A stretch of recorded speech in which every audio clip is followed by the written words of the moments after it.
listening to Make It, a podcast by Bonsai Creative that helps aspiring professionals in film get where they're going faster by dissecting the advice, knowledge, and insights of professional creatives in the film industry. I'm your host, Chris Barkley.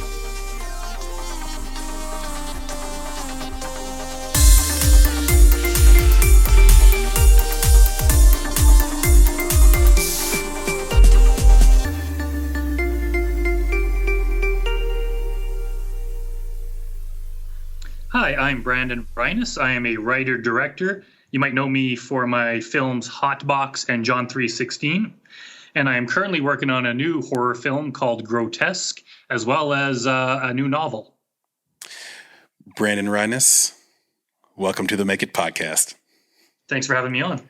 Anytime. And this is so exciting to have you on. You really have quite a bit that you are known for, of course, and work on, of course, beyond even what you mentioned there.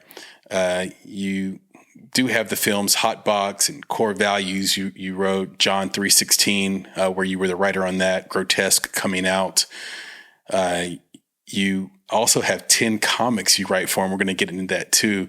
But that includes Misfits, Stargirl, Ghoul Squad, Skull Alley Cats, The Boy with a balloon for a head, Stoner Kid, Mental Case, Brutal Jones, and Elvis the Zombie. So you stay busy quite a bit. But before we get into any of that, let's go all the way back, Brandon, to 4th grade.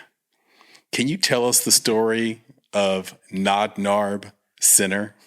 Nod Narb's a senior. It's my name backwards. Brandon Rhiness backwards. Yes. I had this dream one night when I was in grade 4, or it was the beginning of a story. Basically, in this dream, I was coming home from school, and I walked into the house where I grew up, and there were some kidnappers in there, and they kidnapped me. So that was my dream. So when I woke up, that kind of gave me the idea, hey, I should write this into a story. So I turned it into a short story that I wrote with pencil and paper, where it opened with that, where I was kidnapped. The script was written from the first person perspective. So I was kidnapped and taken to this high-rise skyscraper building, and I had to escape. So I wrote the story down, and the next day in English class, I asked the teacher if I could read it to the class. And she let me. So I read it to the class, and as soon as I finished reading it, the class kind of erupted in applause, and everyone just loved it. And at recess, I remember everyone was coming up to me asking questions, and I was kind of Mr. Popular for the 15-minute break there. Mm-hmm. But that's kind of that's the exact moment where something clicked in my mind that it's like, hey, I can write stories and people like them. So basically, from that moment on, I've never aspired to do anything else. Yeah, it's so fortunate to sort of find a love and be rewarded for it early, where you have this opportunity to start young and make mistakes. And believe you had a few of those in your life, all happening sort of in grade school, where you tell a story and your classmates applaud, or you make a drawing of Wolverine cutting your teacher's head off, and and instead of you going to the principal's office or being suspended, the teacher's like, that's pretty good. And I think that's wonderful. And you mentioned that you admittedly made some bad short films and kind of worked a decade before Misfits and Stargirl actually came to life. I'm curious, a decade is such a long time. I know you're working with Adam Storoshuk, which was a partner of yours and is a partner of yours, but a decade is a long time. How did you continue to have the confidence and courage to keep going? Yeah, it's kind of weird because I got an early start. I just, wish I could go back in time and just work as hard as I am now, starting when I was 10.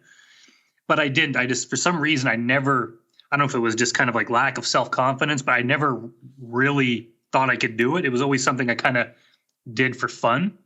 Mm-hmm. And even, throughout my teens, I kind of, made some short films that we'd shoot on video. I never really showed them to anyone. YouTube didn't exist at the time. So I kind of just made them. Even in my 20s, I made a couple short films that never really went anywhere, and they weren't very good. I worked with a couple buddies. We made like a full length action film that we shot over a period of like 2 years. And it was not very good. And it was always something I kind of did on the side. I just never really tried that hard. And it wasn't until kind of like my early 30s where, I got laid off from my job, and where something just kind of clicked. And I was like, you know what? Like, I wonder if I put everything I have into trying to make this actually happen, if I could do it. And there's always that thing in the back of your mind where it's like, man, what if I try my hardest and it's an absolute failure? Then basically, I have to like walk away with my tail between my legs. So it was a bust in my ass basically, and just it started working. I started doing the comic books and started getting known for that, and then I kind of remember that, hey, back in my 20s I used to write screenplays. Maybe if I started doing that again, now that I'm better at it and have more motivation, maybe that'll take me somewhere. So I started writing them. Next thing you know, I'm kind of selling scripts and optioning them, and then I kind of took it one step further, where it's like, I wonder now that I'm kind of gaining this momentum, if I started doing that, and then that's kind of been kind of going, getting bigger and bigger. So next thing you know, I'm kind of doing all these different mediums, and I even started writing books. I wrote a novel, and next thing you know, I got hired to write a couple more novels for other people, and then I'm writing a new one. So it's kind of like, once I put my mind to doing this, I started making it happen for myself. What job did you have that you got laid off from? I wouldn't even call it a career. I was just working in a machine shop, just operating like a sheet metal punching machine. Wow. But I'd been doing other jobs too. I had some video type. I went to college to do like kind of like video camera work, like working in news. Mm-hmm. So I kind of worked for some news stations for a while, doing that kind of thing. And then I basically just, I knew in the back of my mind that the creative stuff was the only thing I ever wanted to do. So I didn't really care what my career was. I didn't really want a career. I just did whatever I had to do to pay the bills, while kind of letting the creative stuff languish and just knowing the whole time that I should be doing more, but not doing it. And it just finally just took one day to finally decide to like jump in and do it. And I've been doing it ever since. Was there ever a moment where your parents just kind of turned to you and said, when are you going to get a real job and take it seriously? Honestly, no. My parents have always been supportive. I hear all these stories. It seems like almost everyone that I hear from, they have that where, their family doesn't support their crazy dream, where, my parents have always been on board. Right. I think since, when I first started writing my first stories in kindergarten, or however, as soon as I could, write the alphabet, basically, I think they kind of saw something in there that I was just kind of ahead of a lot of the other kids in that respect. So I think maybe they just kind of saw some potential in me that maybe I didn't even see myself. So they kind of weren't even that surprised when, I'm winning awards now and all this kind of stuff. So I think they've been kind of supportive all along, thankfully. Were either of them creatives? No, not at all. Yeah, not at all. So where do you think you got it from? I have no idea. Like it goes back so far that I can't remember it starting. I even remember having this kind of like dream or vision or hallucination or something when I was 2.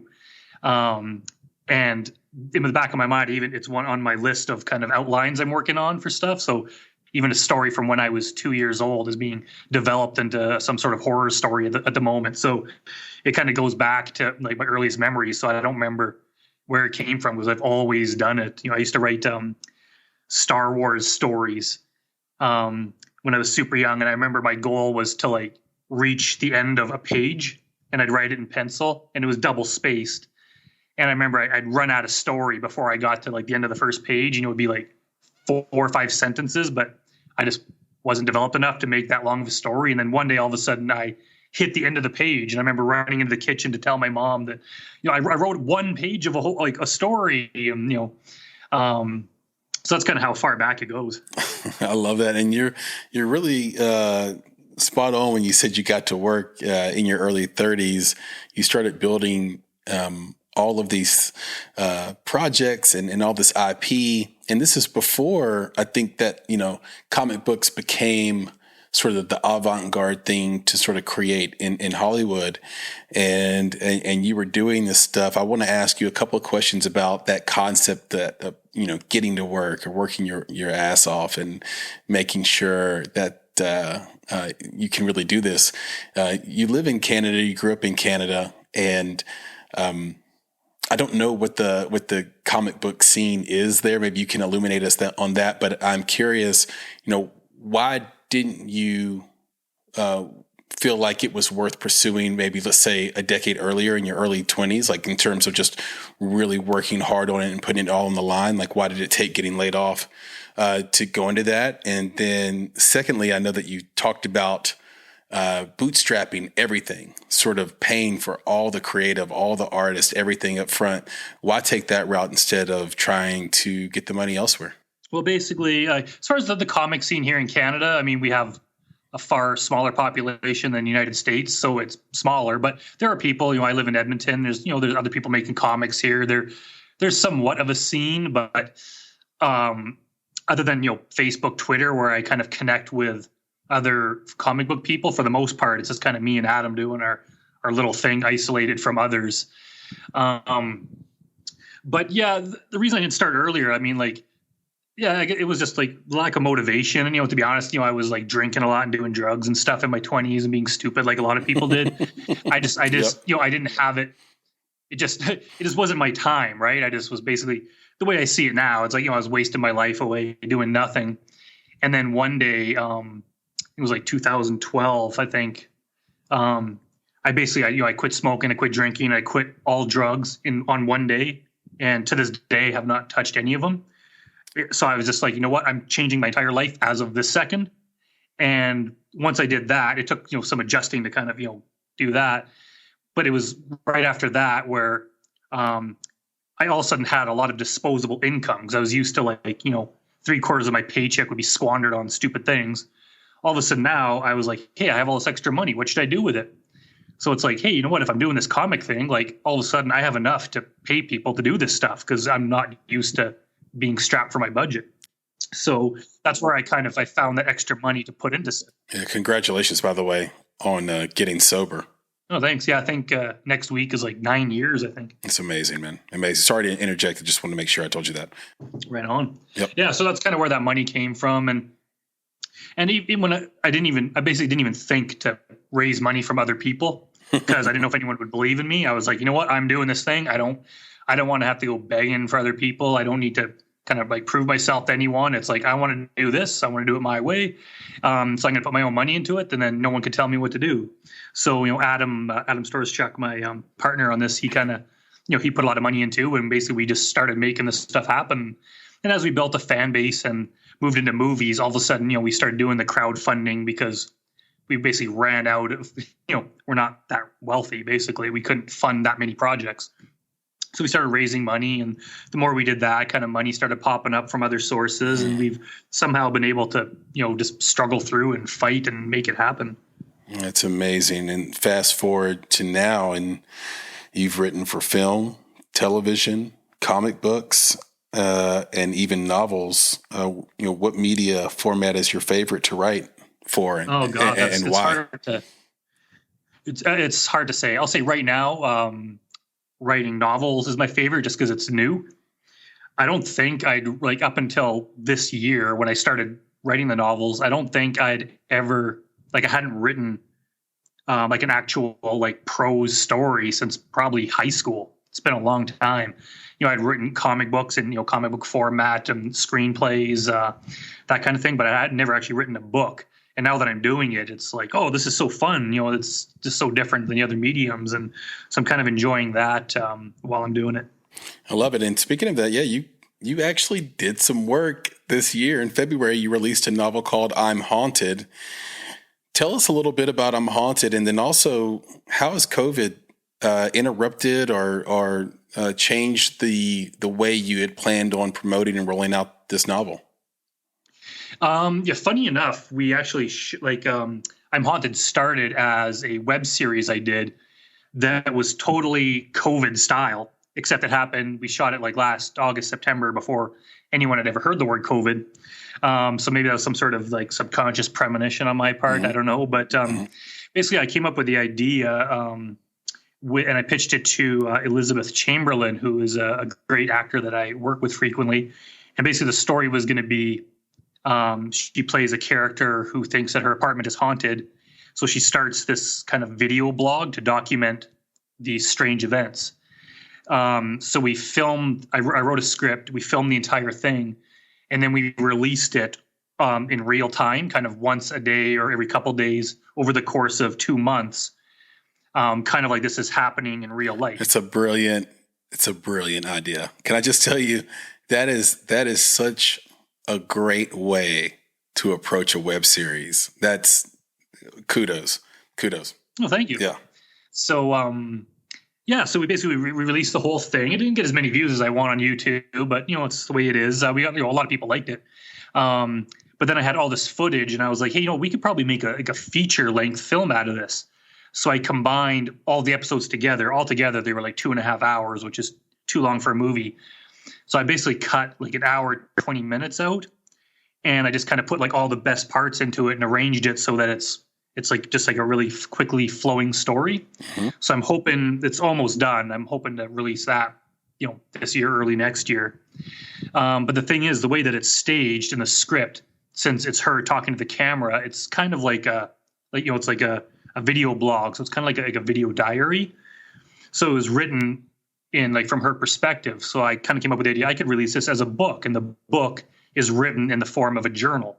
Kind of like this is her journal. Instead of a video, it's just her writing it down of all this freaky stuff happening to her. So I wrote that and then released it on Amazon. I sold a bunch of those and got some attention. But that kind of led to me getting hired to write another novel. And that led to me getting hired to write another novel. And then now I'm writing another novel based on my my film, Man in the Box, which is we've released a trailer on YouTube for it. So now I'm just like every project I have, I could turn into a novel. So I'm just, busting my ass trying to get those out there because I'm enjoying the process so much. Yeah, that's amazing. Was there any, you said you sort of sold a bunch on Amazon. Was that really your primary rollout plan, marketing, branding plan for the book, or was there more? Because it sounds like if that was the plan, then COVID wasn't a big deal. But did you released this in February of this year? Did you have to change your plans because of the pandemic? No, and to be honest, like the pandemic didn't hit me as hard as a lot of other people. We were shooting a TV pilot called Hancock's, and I think we wrapped like 2 or 3 days before the lockdown happened. So we kind of lucked out there. And as far as that, like a lot of the projects that I'd written for other people were kind of, put on hold, and a lot of them still are. So it kind of got hit that way where things that were supposed to happen didn't. But I make most of my living through writing anyway. So there were other opportunities that came up. People were hiring me to write scripts that they're going to shoot, whenever it's all over with and that kind of thing. So we are running into problems now with Grotesque where, just people getting tested for COVID and having to isolate and kind of screwing up our shooting dates and everything. I mean, it is just something we have to deal with, but I guess it's a fact of life. But I just, the way I work, I try to just work around problems like that. Problems are always going to arise. So if I can't do one thing, I'll do another thing. And, it's like, as for the marketing plan, I honestly wish I was smarter at that kind of stuff because I'm more excited about making the things than releasing them. So basically it's like, okay, the book's done, put it on Amazon, and I'm already on to the next thing, right? And it's like I should be promoting the book, trying to make money at it, but I'm like, man, I'm on the 4th thing after that already. And so, I'm always kind of trying to find someone, maybe I need some sort of manager, publicity agent or something that can just kind of take the things that I make and, turn them profitable because I'm always just like cranking stuff out and, always on to the next thing. And I don't want to slow myself down by having to, market stuff because I just don't find that as exciting. Yeah, well, a lot of managers and agent types listen to this podcast weekly, and so you might just find yourself with a bunch of people in your inbox after this one. Oh, nice.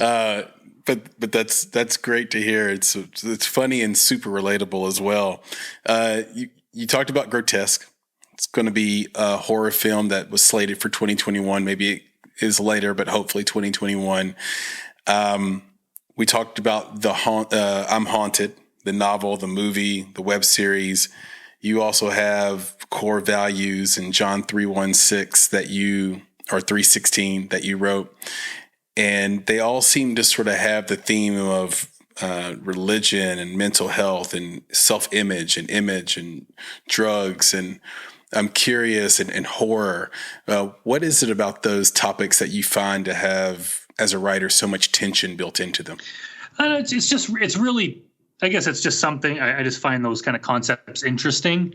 And sometimes I don't always do it on purpose. It just, I start thinking a certain thing, I start writing something, and it just kind of veers towards that angle. And really, if you think about it, like John 3:16 was like a straight up drama, pretty much. Core Values was kind of like thriller. A lot of ones I do are horror. So even though they have similar themes to them, they are drastically different in their genre. Even like John 3:16's been winning just recently won like Best Picture, Best Screenwriter, Best Actor, Best Cinematography, a bunch of other awards at the Ontario International Film Festival. And people are like, "Oh my God, you wrote John 3:16?" They couldn't believe it because they're used to seeing me do stuff like grotesque and other like horror type stuff. So really, it's a wide variety of stuff I do. Hotbox was a stoner comedy, right? It had some of those elements in there, but it was more Cheech and Chong than horror. So I still think that I have a very wide variety of genres that I write in, but there are themes that you'll definitely see repeating themselves. And I'm kind of in the midst of it, so it's hard for me to be objective. But if you kind of stood back and looked at my body of work, I'm sure you could be like, oh yeah, there's definitely things that make it a Brandon Rhiness movie, because I probably go over the same topics a lot. Is there any rhyme or reason to it, or do you is it sort of you just have the idea and you go? It's a bit of both. Sometimes I just have an idea and I go with it. Other times, I kind of just look at what people are looking for. Like I heard Christmas romantic comedies are popular, and I was like, I can write a Christmas romantic comedy. So I wrote one, and within a couple of weeks, it was optioned by a company in the UK, and hopefully we'll be going into production at some point. So sometimes I can do things like that. Like with COVID, I heard that just like limited locations with very few actors are kind of what people are looking for. And I was like, I can write that. And some of them I write things for myself that are going to be super high budget and I can't really pull off myself at this point, but I just want to write it anyway. With the novels, novels not limited by budget right now, so I can write whatever the hell I want. So it's kind of and a lot of it too is like most of my writing is for hire because I got to pay the bills somehow, and that just comes down to writing whatever the person paying me wants me to write. So I'm just trying to build my talent of being able to write anything that comes my way. Yeah, I think that's really smart. And I never judge or look at what a writer can or cannot write because there's a genre that they're known for. I mean, Craig Mazin, who wrote Scary Movie 3 and 4 and The Hangover, I think 2 and 3, he also wrote Chernobyl. Yeah, exactly. And so those just couldn't be more different. So just curious if there was something to it for you and that you were headed down maybe a Stephen King sort of path, but was curious about it. So that's all good, man. I don't know if this audience fully has gotten it. We've mentioned it a few times, but I want to make sure the audience is fully aware of like the depth and breadth of your work. I mean, you have 73 total projects, 15 upcoming. So you're very high in demand, for sure. And you have at least 10 comic books that you write a story and plot lines for. How do you keep it all straight? I don't know. Honestly, I just do. I have like documents I keep on my laptop where I just have like lists of ideas, and some of them are just like a massive it's like a creative dump of just goals and random concepts that I kind of keep. And whenever I'm looking for something, I'll go over those and pick one, and then I kind of have another folder that's like more developed ideas that just have more of an outline to them, and then I'll have the ones that are way more concrete that I'm actually actively working on.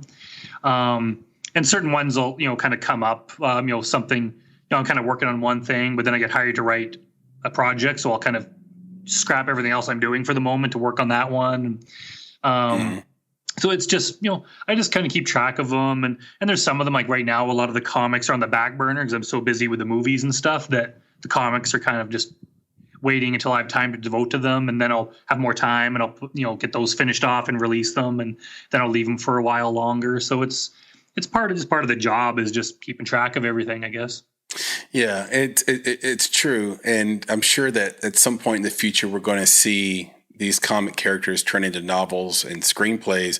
They are very different types of writing.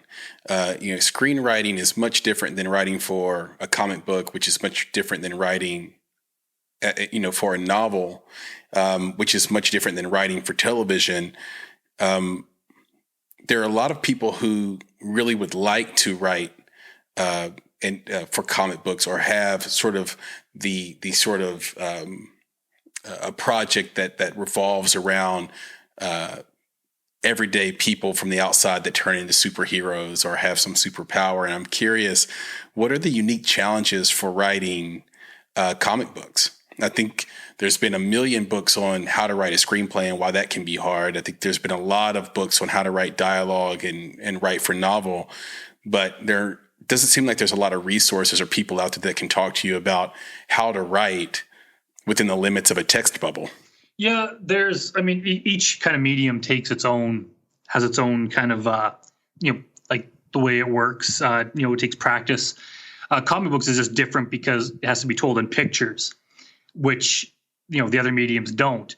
And I've even seen kind of like early scripts from other writers when they're first starting out for comics, and they'll say, for example, panel 1, the guy jumps out the window, lands on the ground, and runs off down the street. And it's like, well, you can't really have that in one panel because that's that's several different actions. You have to break that into more. Right. And that took me to some adjusting too. And I ran into the problem earlier on where I would need like 15 panels on a page to get through the actions. I would break everything down so much. And it's like, no, that's way too many panels. I have to figure out a way to get the action across in fewer panels, like fewer motions. And it just comes down to just practice. And a lot of it comes down as well to, once you get the artwork coming in, then it kind of, you're like, oh, I kind of see how this works. And next time I don't need to do this, then this, then this. I could just cut out that middle piece and just stage it differently so that the action flows better. And I don't need to have so many panels. And so it basically comes down to like every other medium where it's just practice. You just like learn how to do it. And as you learn how to do it, you can just do it faster. And then it just gets easier. Sometimes where it gets hard is jumping from one to the other. Even like today, I was sitting here working, and I was working for a while on a script that I was hired to do a polish on, like a screenplay. Mm-hmm. So I worked on that for a couple hours, and then I jumped into my latest novel. And even just jumping from the screenplay to the novel, there's just that moment of like, whoa, it's just different, and screenplays are kind of told in kind of like present tense, whereas novels are past tense, and it just kind of takes that moment to like reset and adjust. But yeah, for people that want to get into it, it just comes down to practice. That's it. Like if you just keep at it long enough, you can't help but get better. I remember when I wrote my first comic, Stargirl. I've since changed the title because of DC's Stargirl. I was starting to get people confusing the two, and I don't want to get sued by DC, so no. I changed it to Lasha Trinity, Space Girl. But anyways, I wrote the first comic. And I started selling them. And I remember Mike Barron, the comic book writer, used to write The Punisher back in the 90s. He was always one of my favorite writers. I contacted him and asked if he'd read it, and he was nice enough to do it. And he kind of responded, and he's like, congrats on making your first comic, but he's like, you gotta become a better writer. Like, he's like, basically, you're not good enough yet, which kind of hurt. But he gave me some encouragement and gave me a couple books I need to read. But that kind of helped me realize I need to become better. So I started just actively, instead of just assuming I'm good enough and writing what I wanted, I started trying to make it better, better phrasing, better vocabulary, the way I just the way I write, I just started actively trying to make it better. And I started reading things with an eye for seeing how other people did it. And I would adapt certain things. And that was pretty much the exact moment when I started doing that I started selling my scripts all of a sudden. Whereas up to that point, I had virtually no interest. As soon as I started doing that, I started getting good enough to people would start paying me money for writing. And to this day, I'm always trying to get better and better and better. And just the way I write things, I'm always reading other screenplays just to see how they do it. And I'm like, hey, I could take that. I could do that way. And just to make sure I'm always improving. And I even read screenplays that I wrote like a year ago. And I'm like, oh man, like that is so not as good as I am now. I'm embarrassed that I even sent this to people. So I'll rewrite it and just basically make it better. So I'm trying to keep everything up to my current level of talent, basically. And I have a couple scripts that I haven't touched in 4 or 5 years, and I'm almost scared to dust them off and look at them because they're probably horrible. Yeah, it sounds like, to me, first of all that stuff is super relatable, especially the part about leaving your script, taking eyes off your script, and then coming back to it 3 months later, 6 months later, 1 year later, and realizing, okay, the thing you were in love with a year ago is no longer up to par. We hear that story a lot. I can personally relate to it, and that is absolutely spot on. But the thing that jumped out to me in all of it, and you mentioned it for a moment, was vocabulary, how the vocabulary changes from each medium. In a novel, you can really wax poetic if you want to, and really get, into the dictionary a little bit. With screenplays, you want to keep it really sparse because it's a visual medium. And then with comic books, I assume you're writing to your audience, and you probably have to maybe dumb it down is the wrong words to use, and the wrong phraseology of it. But you would think you'd want to make sure your audience can read it and understand it, right? Yeah, for novels, yeah, like people are going to be reading it. That's the thing. So it has to be, it has to kind of fill that, it basically, it has to wax poetic, as you put it. Yeah, whereas a screenplay, people generally aren't going to be reading it, except for the people making it. So it has to be more concise. I still try to make it like a good piece of literature. Like I still want people to be able to read it in one sitting. I want people just to not be able to, I want it to be a page turner, right? I don't want them to put it down. So I try to make it entertaining for the person reading it. For comics, it's going to be a smaller number of people reading it, usually just the artist, basically the core creative team. So that one, I wouldn't say I don't try as hard, but like the scene descriptions are much more just, here's a list of what's needed in the panel. Here's what you got to draw. I don't worry about, phrasing and making it sound great, because it's basically just like a blueprint for making the comic. So each one takes a different approach. And with, I read a lot of scripts from, or at least I used to, from earlier, like screenwriters earlier in their career. And a lot of time they have way too much description. They'll have this whole page of describing something. And I was like, man, that should be 3 sentences tops, right? Just get right to the point. And I'll go through multiple drafts of my script and just look for words to cut out. It's like I read in Stephen King's book on writing. It's like omit needless words. That's where I remember reading from him. So it's like, if you can just get rid of one word, it just makes it a tiny bit better.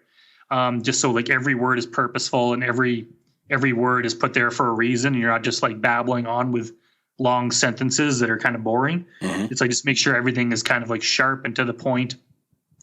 That's how I approach it.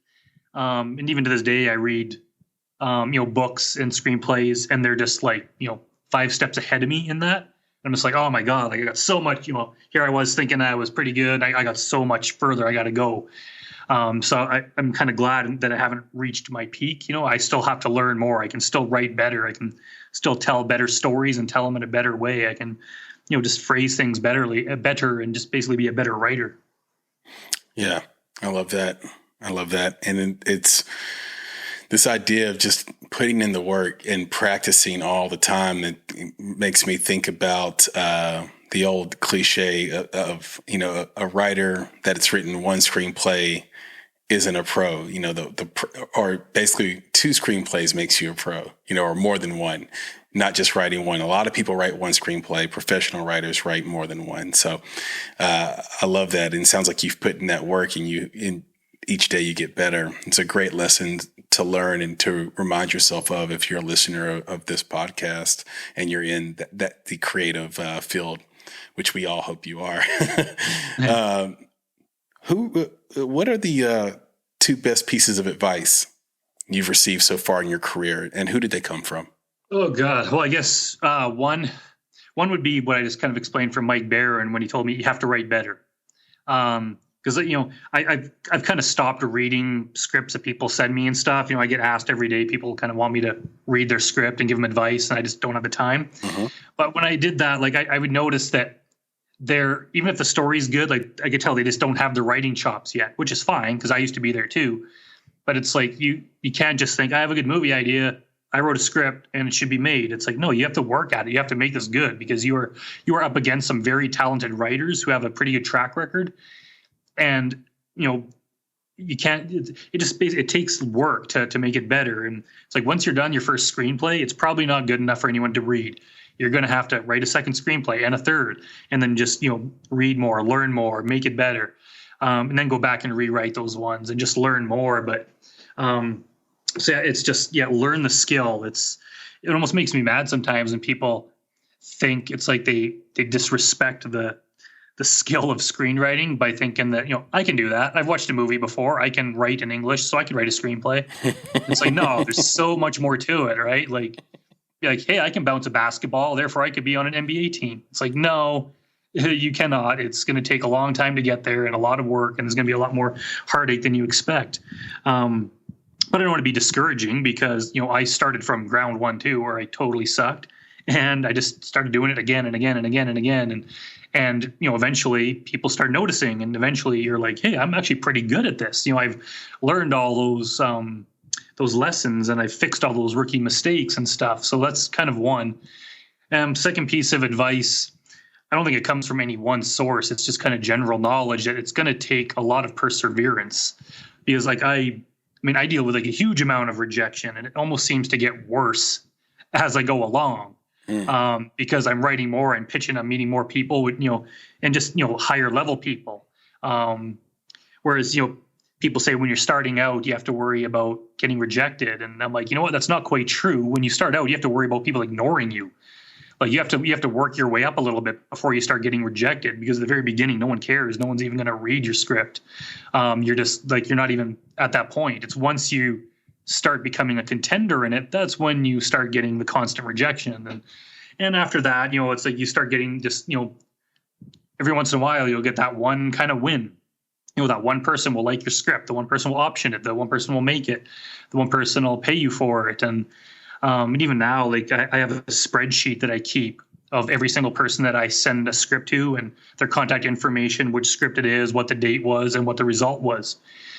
And if you look at it, it's like pass, pass, pass, pass, almost. And then it's just like, hey, they requested the script, pass, pass, pass.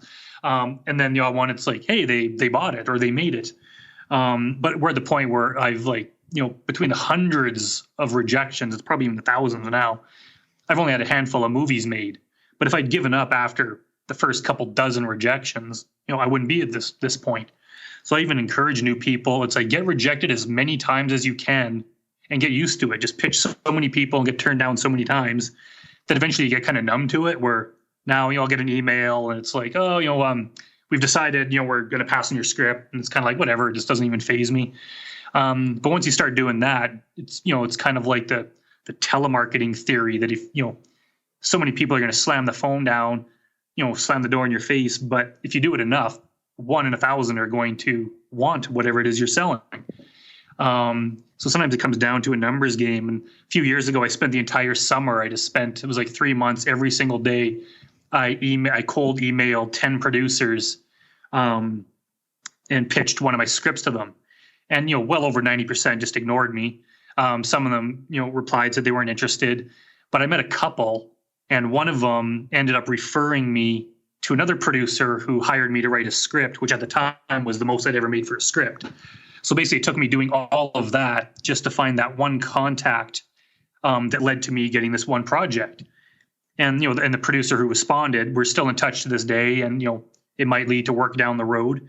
So it just takes a lot of that, just like reaching out to people and just constant hustle and having more projects. Like you mentioned the one script thing, like so many people have their one script. Mm-hmm.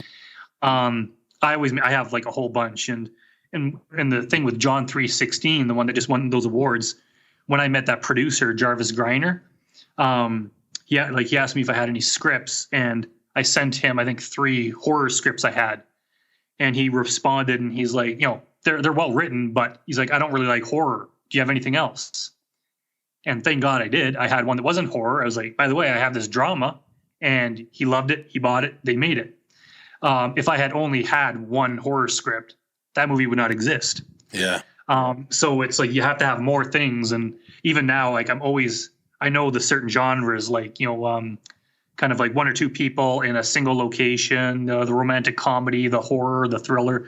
I know kind of the big ones, and I make sure that I have those written. So if someone's like, do you have a thriller that's like maybe a family and it takes place on like one property? It's like, yeah, I got something like that. I can pitch it to you. Do you have like a horror that's kind of supernatural? You bet I got that.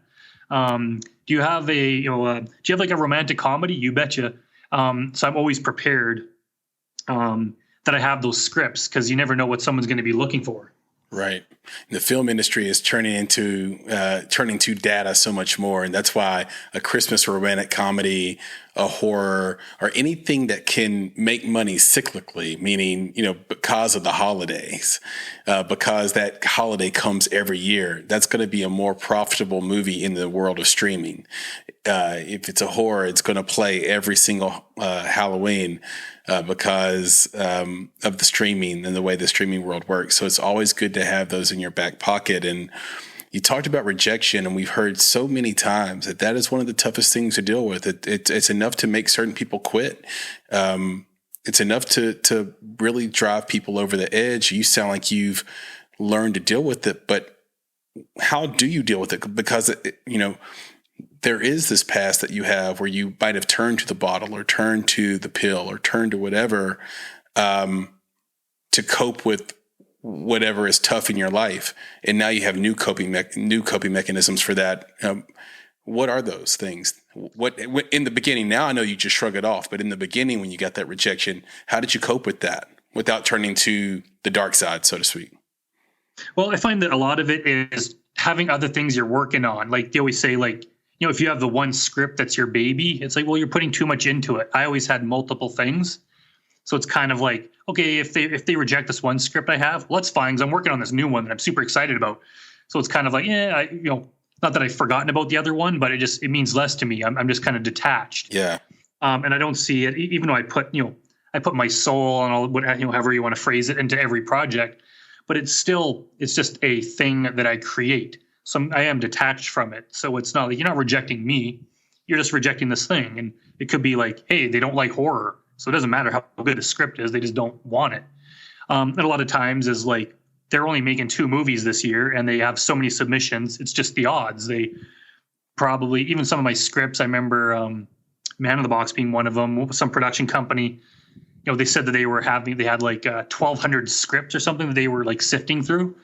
I was like, oh my God. And then some development woman contacted me and she's like, yeah, like we kind of narrowed it down to 200 and yours is one of those. And I was like, oh, great. And then like we narrowed it down to 12 and yours is one of those. I was like, oh my God. And of course, by the time they narrowed it down to the ones they were going to make, mine was cut. And it was like, shit. But, whatever. It's still a pretty good script to make it that far. So it's just, detach yourself from it. It's not a rejection of you personally. And a lot of it comes down to their taste. Like I have this one script, called the title's been changed, but it was called Firstborn Son. And I remember I pitched it to a bunch of people, and this one jerk in LA, this guy, he read it and he's like, sends me this email, just trashing it. He's like, horrible dialogue, poorly written, blah, blah, blah. And I was kind of like, oh man, like you got to go the extra mile to be a friggin' asshole. Like right. That, that kind of hurt a bit. But then like, it was like 2 or 3 days later, this other producer messages me and he's like, I love the script. He's like, this is great. Like it really, and he optioned it like on the spot, and it's still in development, like hopefully going to be made soon. Yeah. So it's kind of like, well, which one of them was right? like the one guy just didn't like it for whatever reason. The one guy did like it. So even if someone rejects your script, well, someone else eventually will like it. Or maybe it's just not quite good enough yet, but you could wait a year, rewrite it, make it better. Then someone will like it. So it just comes down to basically not taking it personally. Because it's just like, every person that's going to, in a position to judge your script, they have their own kind of life and career to worry about. They're not there just to, hurt your feelings or anything. Like you're just another writer, and they probably, go through thousands of them, right? And it's just, scripts get submitted to them. It's not what they want. It's for whatever reason. It's, it's just something you have to deal with. Yeah. And oftentimes they have an idea of what they're trying to find in their head already, and then they project that onto your work.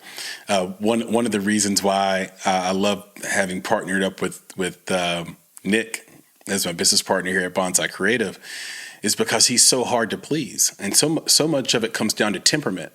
I know my weakness is that I'm very easy to please.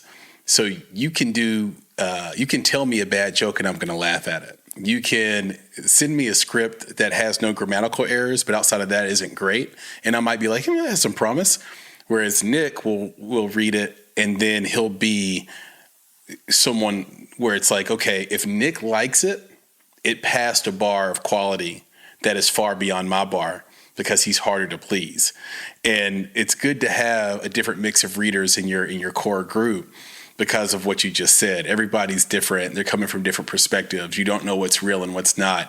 And the one thing I will say I do, Brandon, is I'll say to screenwriters, ask someone to judge your script from 1 to 10, but they can't pick 7. And if they take 7 out, then they're put in a bind because they can't. If they go 6, you have work to do as a writer. If they go 8, it means it's really good, right? So that's a little screenwriter trick I like to share. Where you take the bailout number away. In 2013, you wrote this cool article called "The 10 Do's and Don'ts When Submitting to Comic Book Publishers." Oh my God. And there were 4 points that you made 10 points, but there were 4 that really stuck out to me. So I wanted to play a little game with you really quickly and give you the point. I don't even remember what the hell I wrote, but this is interesting. I want to just give you the point that stuck out to me, and then give me a sentence or two about each one and why you thought it was so important.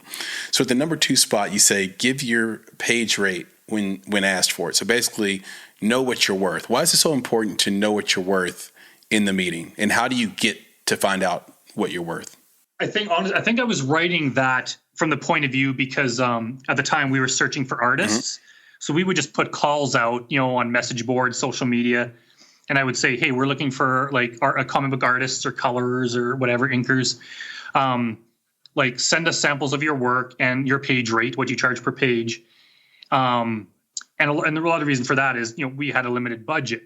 So people that would charge way beyond our budget, it's like, we're not going to hire you no matter what. So just let us know. And there's nothing wrong with, charging your worth, but we are looking for within our budget at this point. And some people just would not do it. And it would kind of waste my time going back and forth, looking at their samples, and all of a sudden they'd want friggin' $1,000 a page where everyone else is charging $125, So I think that's kind of why I put it in there. Yeah, as far as the knowing your worth thing, that's always hard because, especially as a struggling indie writer, it always comes down to how much, what their budget is basically. And when I started out, like the first bunch of scripts, I just short scripts I gave away for free just to kind of get things made and get some credits. And it got to the point now where it's like I kind of have a minimum now where it's like it's just not worth my time. And it's kind of always slowly going up, and it depends on the project and stuff, but it's just one of those things where it's going to be hard to figure out. And when you start off, it's like, you're going to get ripped off a lot. You're going to work for, less than minimum wage just because you got to get your name out there, right? It's just going to take a lot of, making stuff and not getting paid for it until you're established and the confidence builds, and then you kind of go from there. I love it. Number 3, you wrote, make it easy for the person hiring you. Tell us about that. Why is it so important to, and how can a creative make it hard to get hired? Like, I remember the reason I wrote these is a lot of a lot of people would make me angry, and maybe they didn't mean to, but they would just do something that would make me not even give them a chance. It's like, you know what? I got like 120 emails, and a bunch of them were so like they just made me angry that I'm like delete. And so I kind of put something out there where it's like, I wonder if people know how they're being perceived. So it's kind of like if you make it hard, like some people they wouldn't, they just wait like 12 days before answering my email. Other people would they would not, I would have like specific questions and they just wouldn't answer them. Mm-hmm. And they just do something just to make the process difficult. They would just make dealing with them difficult, where it just frustrated me, which would make me not want to work with them. Yeah. So I've always been like that in my own career. Is like I want to respond in a reasonable amount of time, be clear in my answers, be friendly, and just do everything that's not going to annoy the person that I want to hire me. Yeah, and the thing about all these ones that I pulled out, Brandon, they all seem to relate across the board to all types of creative and all types of pitches and all types of work, especially in film and indie film. And number 6 really stood out to me as well. And this is a pet peeve of independent filmmakers, which is, hey, how am I supposed to get on if you won't give me a chance? But number 6, you write, don't ask me to give you a chance when you have no experience. So how would you answer an indie creative that wants to get a chance but has no experience? It's one of those, it's like the chicken or the egg thing, right? But the thing is, everyone who's now working has somehow figured out a way. So it's not impossible. And I think kind of what I meant is a lot of people think they're like owed something. Yeah. Like even now I get people to email me and they're like, I just wrote my first short script, and they're basically like, make it. It's kind of like, hey, I wrote this thing, therefore you'll want it, so make it. And I'm like, dude, like I got my own projects. I'm not just gonna make your script because you tell me to, or it doesn't work like that. And that's like surprisingly common. Right. Even when I did like back then when I did my artist searches, like most people would be like, they would do what I asked. Like, here's a sample of my work. Here's some of the projects I've worked on in the past, and this is what I charge per page. That's good. Other people would be like, here's just like a drawing I made that's not very good, and they'd be, when do I start? Or they'd be like, I don't want to work on that project you mentioned. I want to work on a different one. And it's like, well, I'm not hiring for that one, and you don't get to decide, right? It's people would just kind of have that, and they would just, even like actors sometimes just like, I want to be an actor. Hire me in one of your things, and they kind of bother me about it, and they kind of have an attitude, and it's like you can't just demand to be in a movie and expect it because you want to be an actor. It's like I'm going to look for people with experience, and the thing is, if you have the real drive to make it, you're going to find a way to do it somehow. No. And it doesn't take any work. You don't even have to be published before. You just have to have art. So if you know that you want to be an artist, draw some comic book pages. Just make up your own things so you have samples. And show them to me. If you don't even have that, then you can't really be expecting me to hire you, and even less so, demanding that I hire you. Yeah, I love that. Last one, and this one's interesting too. It's sort of has the same type of dichotomy, because on one hand, no one has their radar up for a fraudster more than an independent creative. And they're always looking out for people who aren't going to pay them for their work. And I think that actually permeates into all creative a little bit, but especially in independent film. But at the same time, we hear stories, and you've told the story in this conversation. We've all heard stories of people having to do their first few things, handful of things for free. They work for free, or they finance it themselves, or, the money just doesn't come. And number 7, you wrote, don't ask for large sums of money up front. So how would you talk about that in terms of, okay, here's a creative, they want to get paid for their work, but they have to be careful on how much they ask for, or maybe they should be willing to take a discount or work for free. What's your concept on this? What's your thought? I wrote that because like a lot of the people they'd be like, this is my page rate, and they'd want it either up front or even half up front. Mm-hmm. And at the time, I'm a bit different now because I've kind of learned who I can trust, and they have a track record. But back then, a lot of these people had never done a comic before, and it's like, man, if I send you $100 up front, how do I know you're not going to just keep the money and not do the work? Right. Because I've had so many people that had even like signed a contract with me to do the work, and they've still ghosted me. So I was like, man, I'm not going to send you money because it's, I don't know if you're going to disappear. Right. The way I structured it, of course, I understand that they don't want to do all the work and then have me rip them off. It's So a bit of a prisoner's dilemma, isn't it? I would just pay them. I would pay them after every page. I was like, you do one page of work, and then I'll pay you. Do the second page, I'll pay you. That way, you're never into it any more than one page. And if I don't pay you, you don't do any more work. And at the absolute worst, you're out one page. Yeah. I thought that was fair, and that's what I would tell everyone. If they're like, no, I want to be paid for like the entire comic half up front, I was like, nah, because the thing is, like, $100 or $500 or $1,000 is significant, and that's worth something to you. So you have a reason to rip me off if you're dishonest. Me getting one page of comic and then ripping you off and not paying you, it's not going to help me because I got one page, which is useless. Yeah. Yes. So I just kind of, it's like, you know what? Don't even ask. Because like, it's just, there's businesses and stuff that have a track record that they want money up front. And it's like, okay, that's understandable. If it's just someone in another country that you're talking to over Facebook, it's like, man, I'm very hesitant to PayPal you money when I don't even, I've never even spoken to you on the phone, right? We just, so nowadays, like, I have a track record. I've kind of learned who's trustworthy. So there are times where I would do that. And there's times where I'm writing things where I get paid a partial upfront too. But when you have no track record and it's just, it's just a hard decision to make for someone. Because at the time, even now, I wasn't in the position to give away a lot of money and then have me lose it, right? Yeah. And it sounds like a problem technology could fix, like by having some sort of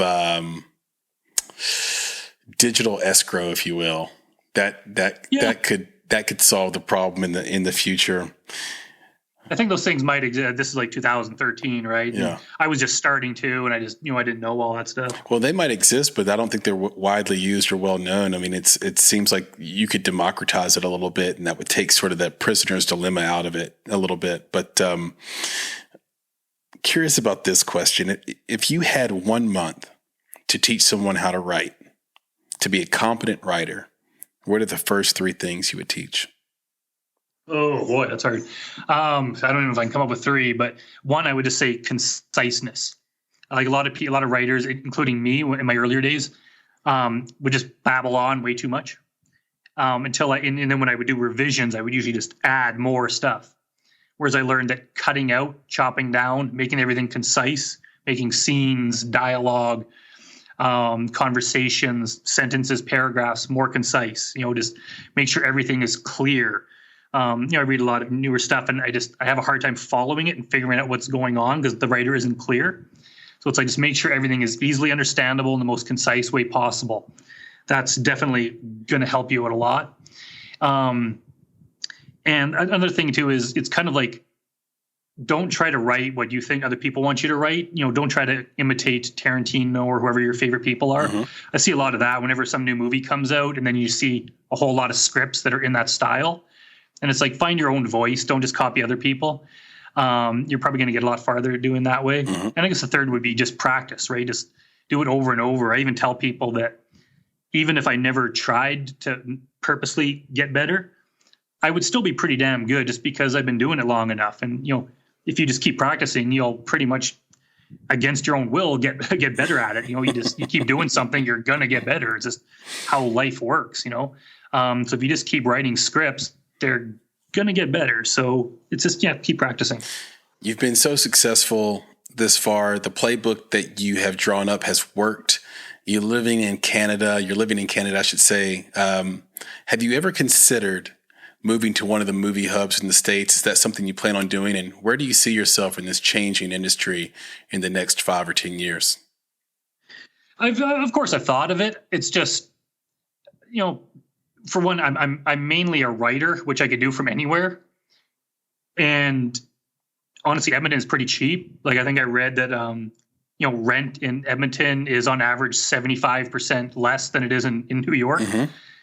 So if I moved to LA, I would basically just be living in a more expensive place where it would be equal to email a script to someone, right? So when the time comes where it's starting to be an issue where me not being there is a problem, I could see. I mean, there's visa issues to deal with. Now COVID, we can't even cross the border. I mean, it's it's not like being elsewhere in the States where I can hop up and move, because I am, a foreigner technically. So I got to go through whatever process it is to move there. But it's just more expensive. Even Vancouver here, it's a pretty huge hub compared to Edmonton. But it's so friggin' expensive. I've looked at apartments and I'm like, man, like my apartment here, I'm in a high-rise building with a beautiful view of the city.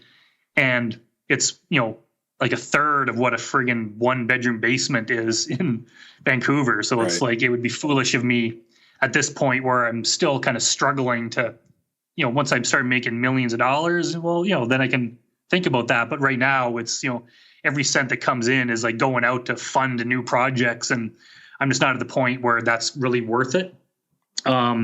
So, weather-wise, it'd be nice because, it gets friggin' cold here in the winters. It'd be nice to be in LA. But it's one of those things where it's like when the time comes, it'll come and I'll know it. But for now, I'm kind of happy where I am, and I got a great group of people to work with. So I kind of want to stay here for now.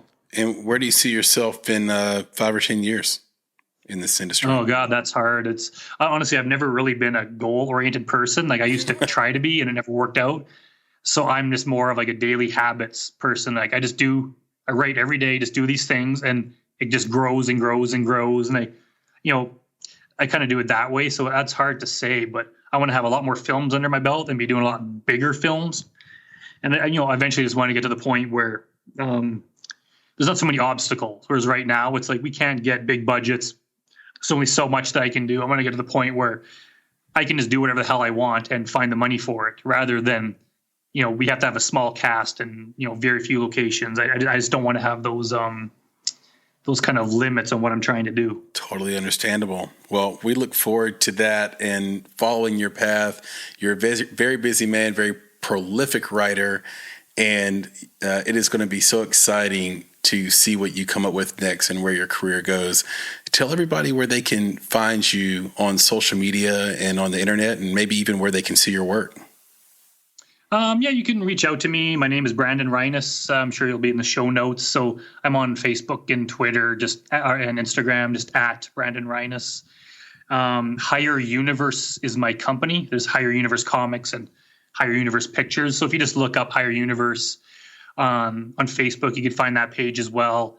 And on the Higher Universe YouTube channel has, you can watch all my short films and other stuff on there. And if you just Google my name, you can find my other interviews and TV appearances and that kind of thing. And, check out my IMDb page if you kind of want to get a better idea of what I've worked on. And I look forward to hearing from people. Yeah, your Facebook page is a riot. I do recommend it to anyone.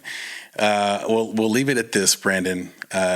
Your indie stoner comedy, Hot Box, was endorsed by Tommy Chong. Tommy's actually funny enough, he's from Edmonton, and it was one of our actors' dads messaged me, and he's like I know a guy who knows a guy that knows Tommy Chong. He might be able to do an endorsement. And I was kind of like, sure, whatever, wasn't expecting. The next morning I wake up and there's a message from Tommy Chong freaking endorsing the movie. So that was awesome. If he were listening right now, what would you like to say to him? Oh, absolutely. Thanks. I mean, he's a huge name. He's, big famous guy that had no reason to give small people like us a chance. And just the fact that he was nice enough to do that means the world. He's a well-respected person, and just he's such a kind guy to do that. And, hopefully that'll lead to a lot more people watching the movie, which is available on Amazon Prime if anyone wants to watch it. It's called Hot Box.